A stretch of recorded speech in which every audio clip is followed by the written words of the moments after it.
All right. So let the Lord deal with his servants and everybody do what they supposed to do. And then so we can get on out here. Yes, sir. How much we got? About 15 minutes. All right. So we're showing you the fellowship of the mystery, and we're showing you how this stuff ties in. This stuff is in parables. Yes, sir. And it's just like we're talking about, we tend on, I want to jump in there, we got about 15 minutes. All right, so that whole third chapter, if you go down further there, and then it says that after they came out the furnace and everything, and in verse 28, after all this went down, so it's so much, and we're going to be just trying to get to the fourth chapter here, but when it said that they had no hurt, and the fire had no power, and that's telling you that at the resurrection of the just, that the second death has no power, and that's in Revelation. That's why we must obtain the resurrection of the dead. That is not something that's gonna be thrown in your lap. We all are striving to obtain. We ain't obtained it yet though. We got to obtain. This stuff is not gonna be just thrown. Look, I believe it's in Luke 21 when he says, those that are counted worthy to obtain the resurrection of the dead. We got to obtain it. Good. We ain't obtained it. And what the Apostle Paul is saying in Philippians, I've not myself to have obtained. Look, we striving to get it. Look, that's why we can't give up. I don't care what we done been through. Come on. That's right, man. Look, it's like, people that, if you've been through stuff, we done been through, and sometimes you say, well, man, no, we done been like, what was it, Lee Williams made the song, said, "Have come too far." All that stuff the Lord done bring, you might as well keep on going. I don't care how the rest of the road looks. Exactly. Look, ain't no need going back to what? Nothing. Going back to what? Nothing. Look, ain't nothing gonna happen, but the sin is gonna destroy you. That's it. That's it. What's he go back to? That's what we're saying. So look, all this stuff, man, I ain't trying to go through all that stuff no more. All that they get to this point. All right, so that's what happens, and then in verse 28 it says that they changed the king's word. So the Lord is still breaking down. It's changing from the law to grace. Yes, sir. That's what they say. He changed the king's word. All right, Wow. so let's get. So then, now we get into the fourth chapter. I want to get to this point. So here's where the Lord is telling us. And that's why when you go to Revelations, we got about 12 minutes. When you go to Revelations, notice, like we said last week, the angels have took over the judgment. But he's not doing anything different than what he already outlined. So the angels are telling you right here, I think we said this last week, and this is in verse, let me see if I can get this. Verse 13, right? What did it say? Chapter 4, verse 13, those of you following us. So here's where we're going to show you where this is outlined, that's why the angels are taking over in the judgment, because this is what they're saying in 4th chapter of Daniel. What happened? It's verse 13. I saw in the visions of my head upon my bed, and behold, a watcher and a holy one came down from heaven. All right, remember. He cried aloud and said, thus hewn down the tree, and cut off his branches, shake off his leaves, and scatter his fruit. Let the beast get away from under it, and the fowls from his branches. All right. Now, so here's what we're saying. This is a judgment. So this is where the work comes in at. And we're going to just skip over. I want to show you one verse. And then we're going to probably jump in there. I want to jump into something Jeremiah at least started. And we're going to find out through searching. Because, so he says right here, we're going to jump down, and those of you following verse 30. So the angels, first of all, before I jump to 30, I want to show you here where verse 17, the angel says, wait a minute, verse 16 said, let his heart, this is when the king of Nebuchadnezzar, the judgment was on him that he actually, went away from men, the sons of men and everything. And then it says here in verse 16 that his heart was changed from man's to a beast's heart. And then it says in verse 16 said, let 7 times pass over him. Right, that's verse 16. Those of you following Daniel 4. Got about 10 minutes. And so, verse 17, what did it say? This matter is by the decree of the watchers, Okay. and of the man by the word of the holy ones. in the intent that the living may know that the Most High ruleth in the kingdom of men, and giveth it to whomever he will, and sitteth up over it at the basis of men. All right. So here we go. So what we're saying. So when you go to Revelation, that's why you see that the angels have taken over, because you said this matter, the 7 times is dealing with the day of the Lord. That's what it's talking about. So when you see, when it says something about 7 times passing over, or 7 days, you know, like we said last week, Joseph made a mourning for his father for 7 days, is testifying about the day of the Lord. It's all in the scriptures. All right, so it's not, so it's going to happen.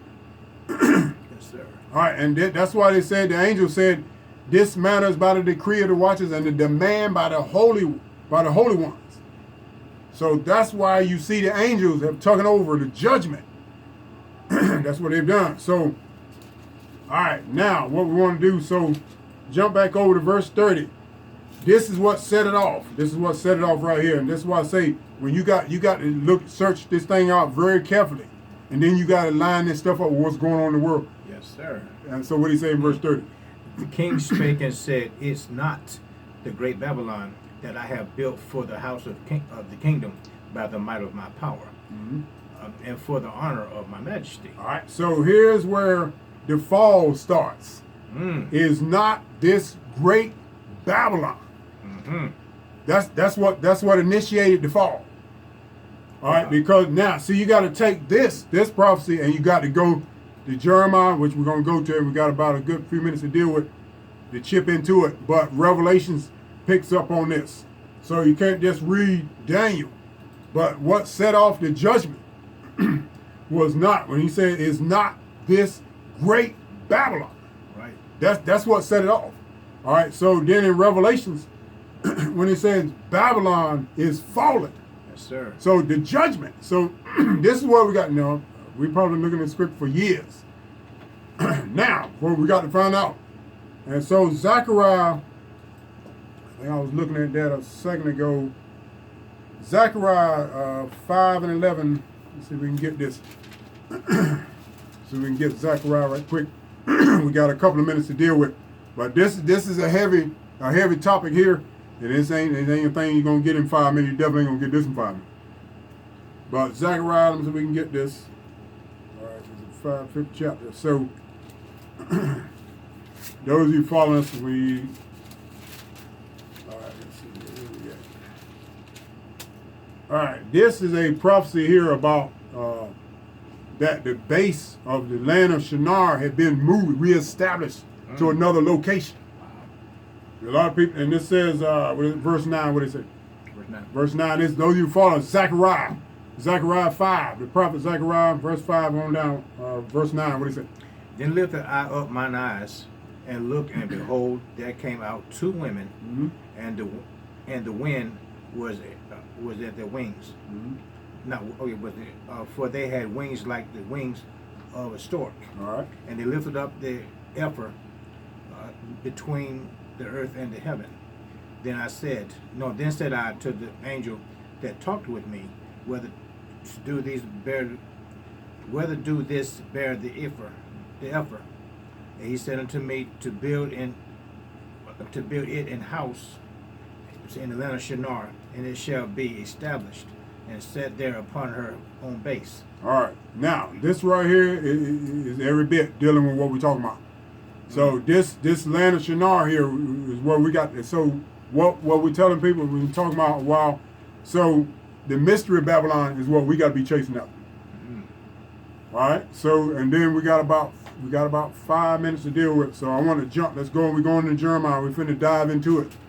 And this probably gonna maybe stop at this verse. But here's the thing: the way the Lord's got this written up is just like all the scriptures. Is what we say. He's not gonna come out and tell you directly what he's talking about. Exactly. So the Lord looks at our diligence and how hungry we are. And we search these things out. And the Lord will bless us with understanding. That's what we told you in Proverbs. He said, eat honey because it's good, and the honeycomb which is sweet to your taste shall the knowledge of wisdom be to your soul. When you have found it, then there should be a reward. And your expectation should not be cut off. And we got about 4 minutes. All right, so what we're saying, You got to be searching and rely. And sometimes we got to wait. We got to wait because God got His timing. So going to Jeremiah, we're going to dive into this verse. We're going to get in this verse. And we ain't going to get it all today, but we're going to want to at least get this verse in.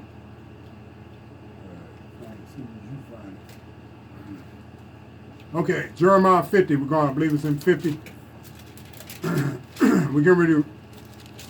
All right, let's get to this right quick. We're probably going to have to stop at this verse. So, all right, 51, 50.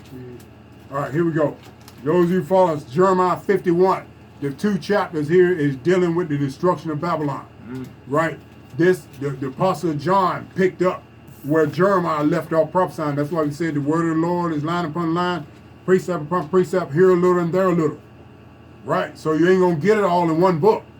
That's the way the Lord got there. So in this is Jeremiah 51, verse 13. What do you say here? O thou that dwells upon many waters, Okay. abundant in treasures, Right. thine end is come. Your end is come. So all right, now here's where people get tripped up. Is this talking about the Babylon in Daniel's day? Because if that was the case, the Apostle John would not pick back up on the Revelation. All right, so this is live. This is live. It's not talking about the Babylon in Daniel's day. Now, what is he talking about? Give me Revelation 7. We got about 3 minutes. We're gonna probably stop at these couple of verses here. We're gonna pitch tent right here because verse 14. Let's go to Revelation right quick and find out what he's talking about. It said, "Thou that dwellest upon many waters." Yes, Revelation 17. Watch this. Let the scriptures explain. Yes. See, this stuff can be devastating to people. But look, it's true. Yes, sir. Oh, every bit of it. All right, so he says, this is what he told him. He says, verse 15, Revelation 17, those who following us.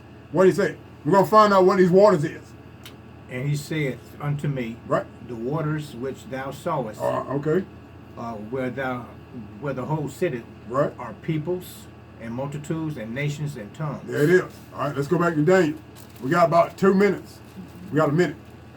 So we got. All right, we're gonna probably sum this up right here. Those of you following us, Jeremiah 51, verse 13 says, "Though you dwell upon many waters." What is that saying? And I can show you in the latter parts of Jeremiah. The waters is peoples, nations, multitudes, and tongues. Right. This is why you see everybody trying to. This is prophecy. It's prophecy. Everybody's compelling over, and we're gonna stop right here and say it was it. All right, those of you follow us the next time. We're coming out of Jeremiah next time. The Lord bless. Amen.